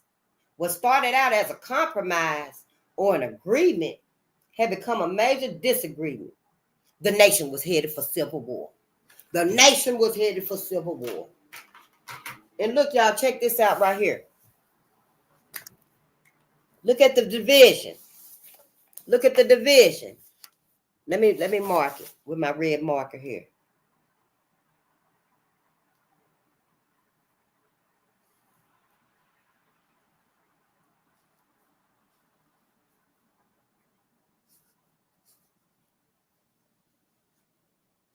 So see, this right here is the division. Whole black people. So I ask you,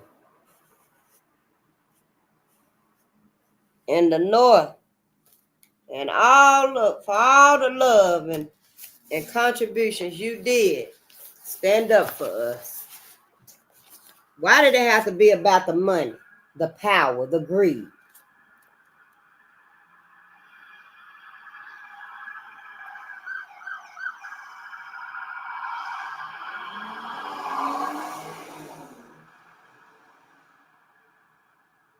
Where's the sincerity? Yeah, you see that line right there? I just colored it in so we could see it. But that was the dividing line. That was the North up there, and this was the South down here.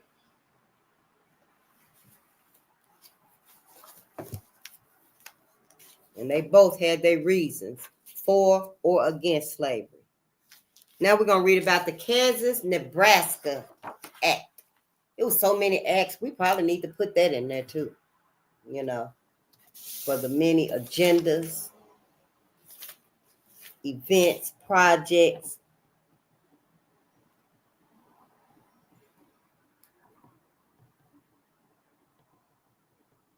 Because, acts or laws, I think we'll leave it as acts.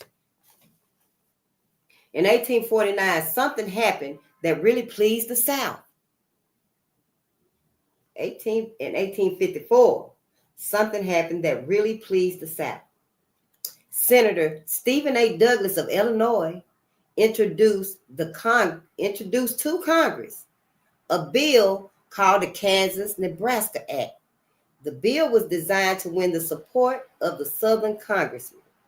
The act said that settlers in the new Louisiana territory would have the right to decide by vote as to whether or not they wanted slavery. The Kansas-Nebraska Act replaced the Missouri Compromise, in which the Congress decided whether to admit states carved out of the new territory. It gave states popular sovereignty. This meant the people of Nebraska and Kansas could decide for themselves whether or not they wanted slavery. Most Northerners thought that slavery was evil. They did not want to add more slave states to the Union. There was a bitter fight in Congress, but the bill was passed. President Franklin Pierce supported the bill, and it became law. Many Southerners moved quickly to Kansas, and so did many anti-slavery Northerners. If enough Northerners settled in Kansas-Nebraska area, they could vote slavery out. On the other hand, if more Southerners settled in the area, they could vote to have slavery remain. Tension began to rise between the two groups. Finally, it reached its peak in Kansas. The two sides clashed in a bloody fight. Over 200 people was killed. After this, the Kansas territory became known as Bleeding Kansas. Bleeding Kansas. For the bodies of black people. Some of them wanted it, slavery. Some of them didn't want slavery. Most of the people in the South did want slavery. Most of the people in the North didn't. Some of them did. Quite a few did. But most of them knew that it was evil. It was an evil practice. We don't want slavery in our state, in the northern states. It's going to give you finances. They wanted to eradicate slavery. They wanted to get rid of slavery. There was no such fighting in the Nebraska area. It was widely accepted that it would enter the Union as a free state. So see, Nebraska didn't have that because Nebraska knew they wanted to be a free state. It was in Kansas where they were doing the fighting at. Couldn't decide. Do we want control and greed, or do we want freedom for all? The Kansas-Nebraska Act caused more bitter quarrels between the northern and southern states. This moved the states closer than ever to the brink of war. Oh, now here we go right here. Look right there in that workbook. It's got tell it. That's what we got to do. Tell it. The Civil War era. The firing of the first shots that crashed into Fort Sumter, Sumter, S-U-M-T-E-R, at 4:30 a.m. on April the 12th, 1861, started the bloodiest war in American history. It was called the Civil War, or the War between the states. Of all the wars that Americans have fought, the Civil War is the war that most people have read about. Even today, the Civil War lives on in the hearts and minds of American people. Each year, hundreds of people put on uniforms and reenact the Civil War for audiences in many places throughout the United States. In 1990, a new Civil War movie was released. It was called Glory. Black actors, Morgan Freeman and Denzel Washington, starred in that movie. It was a film about the all-black 54th Regiment of Massachusetts. Americans were fascinated by the movie. They flocked to the movie theaters in large numbers. Perhaps you have read about the Civil War or have studied it at school, but you probably have not studied the role that Black Americans played in the war. For a while, it seemed that they would not be allowed to fight for their country. That's why they were there to fight. The Civil War began in 1861, but it was late in 1862 before Blacks were allowed to fight. They were just standing around getting restless and antsy and disgusted, because why aren't we allowed to fight? We came here to fight in this war, to fight for our freedom. African Americans did not cause the Civil War, but the war was fought because of them. No, we didn't cause the war, but the war was caused because of us. In 1860, Abraham Lincoln became the 16th president of the United States. He was a Republican. The Republican Party promised that slavery would not be permitted in the Northern Territories. They also promised that escaped slaves would also not be sent back south without jury trials. There was that stipulation to it. They've also promised that escaped slaves would not be sent back south without jury trials. This made the people in the South angry, because they feared how you gonna just keep my slaves? How you gonna not just send me my slaves back to me? You talking about a jury trial. Yeah, so people in the South was pissed. They feared that the Republicans were forcing them to change their way of life that depended on slave labor in the cotton and tobacco fields. Because white folk were like, oh, no. You got to send us our slaves back that work for us, because we don't do nothing. Our slaves do all of that. So how you going to tell us that you're not going to send our slaves back without jury trial, without jumping through these hoops, without proving that we deserve our slaves? Because remember, white folks didn't do nothing. White folks ain't never done nothing but build and destroy. Build to destroy. So yeah, they was upset.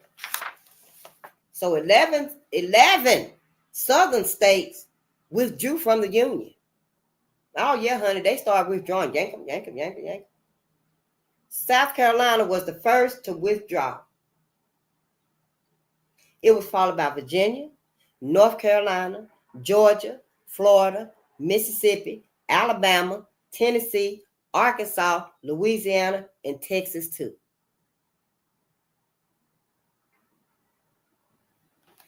I know it's a deep thing. In February of 1861, delegates from all of these states, met in Montgomery, Alabama, and they formed the Confederate States of America. So see, once these 11 states, left the Union, they joined their own states, their own little clique, which they call the Confederate States of America. They elected Jefferson Davis as their president. Their capital was first located at Montgomery, and then it would move to Richmond, Virginia. See, because the Southern said, we finna leave all of this shit before we give up our slaves, before we give up and got to do for ourselves. We finna leave all of this shit, the Union. So they left the Union and joined the Confederate States of America. And see, the North is pissed. And the North said, oh, so that's what you're going to do. So that's what you're going to do. You're going to take all your evil grandiorness over here and build it up. We're going to war. That's what I'm thinking. I ain't read this book either. I didn't know we were going to start out with this and that. Okay. So it said that the capital of the Confederate States of America, their capital was first, it was in Montgomery. And then they moved it to Richmond, Virginia. President Lincoln felt that a war was about to begin, and he was right. In April 1861, he sent supplies to Fort Sumter at Charleston, South Carolina. Confederate soldiers began firing on the fort at 4:30 in the morning. The Civil War had begun. Many blacks in the free states went to enlist in the Union Army, but they were turned away. President Lincoln feared that if blacks were allowed to join the Union Army, the border slave states of Delaware, Maryland, Kentucky, and Missouri would join the Confederacy. Frederick Douglass and other abolitionists pleaded with President Lincoln to free the slaves in the Confederate states and enlist black troops in the Union Army. So see, the president was upset. He was scared. He was weary.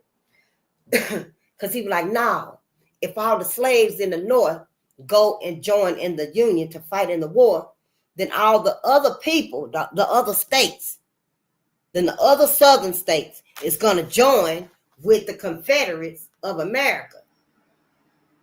And it's going to be more of them than more of in the North. So Frederick Douglass then was like, no, what you need to do, President Lincoln, is free the slaves in the South. Because when you free the slaves in the South, they coming up here to join with us in the war.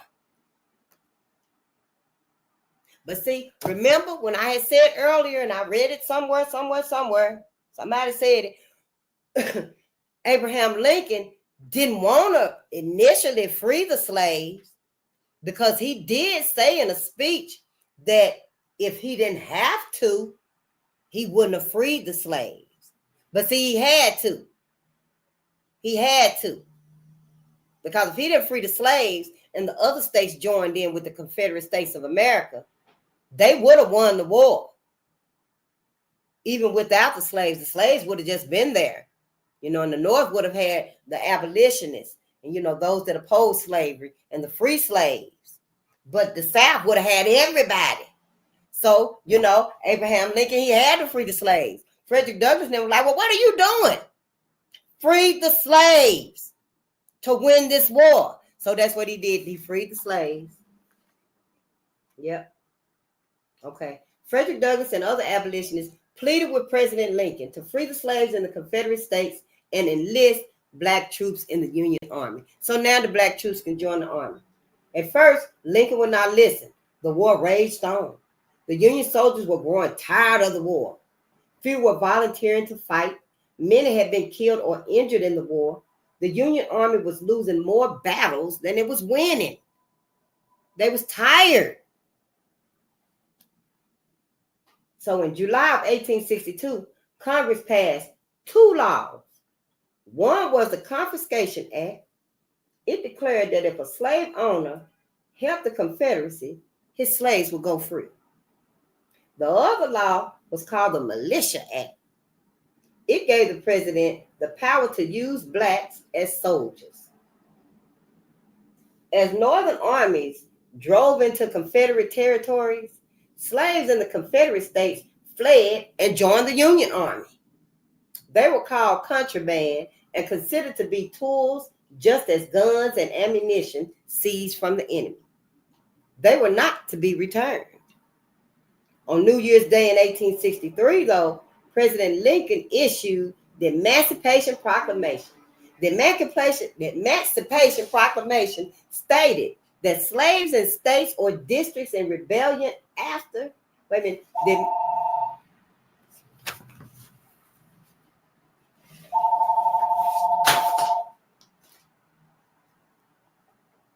Good day, I'll call you right back, best friend. Give me 15 minutes.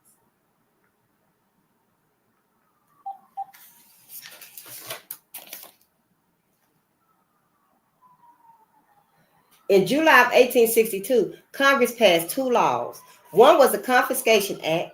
It declared that if a slave owner helped the Confederacy, his slaves would go free. The other law was called the Militia Act. It gave the president the power to use blacks as soldiers. Hungry.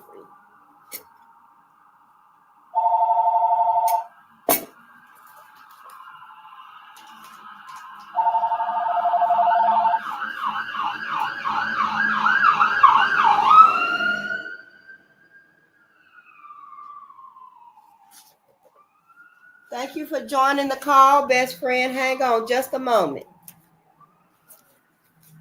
One was the Confiscation Act. It declared that if a slave owner helped the Confederacy, his slaves would go free. The other law was called the Militia Act. It gave the president the power to use blacks as soldiers. As Northern armies drove into Confederate territories, slaves in the Confederate states fled and joined the Union Army. They were called contraband and considered to be tools just like the guns and the ammunitions that were seized from the enemy, and they were not to be returned. On New Year's Day in 1863, President Lincoln issued the Emancipation Proclamation. The Emancipation Proclamation stated that slaves in states or districts in rebellion against the United States on January 1st, 1863, would be thenceforth and forever free.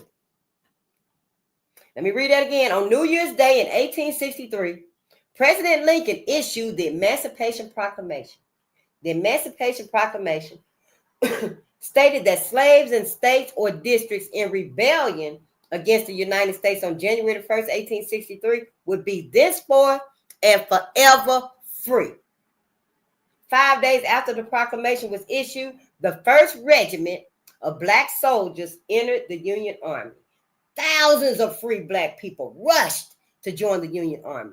These fresh new troops gave the Union Army the strength and victories, a new strength and victories that they needed. The war dragged on for another 2 years, though, but Abraham Lincoln's Emancipation Proclamation was the first major step in bringing an end to slavery and the Civil War, and that's physical slavery. Yeah. Thank you so much, and we'll see you all tonight. Peace and power to the people.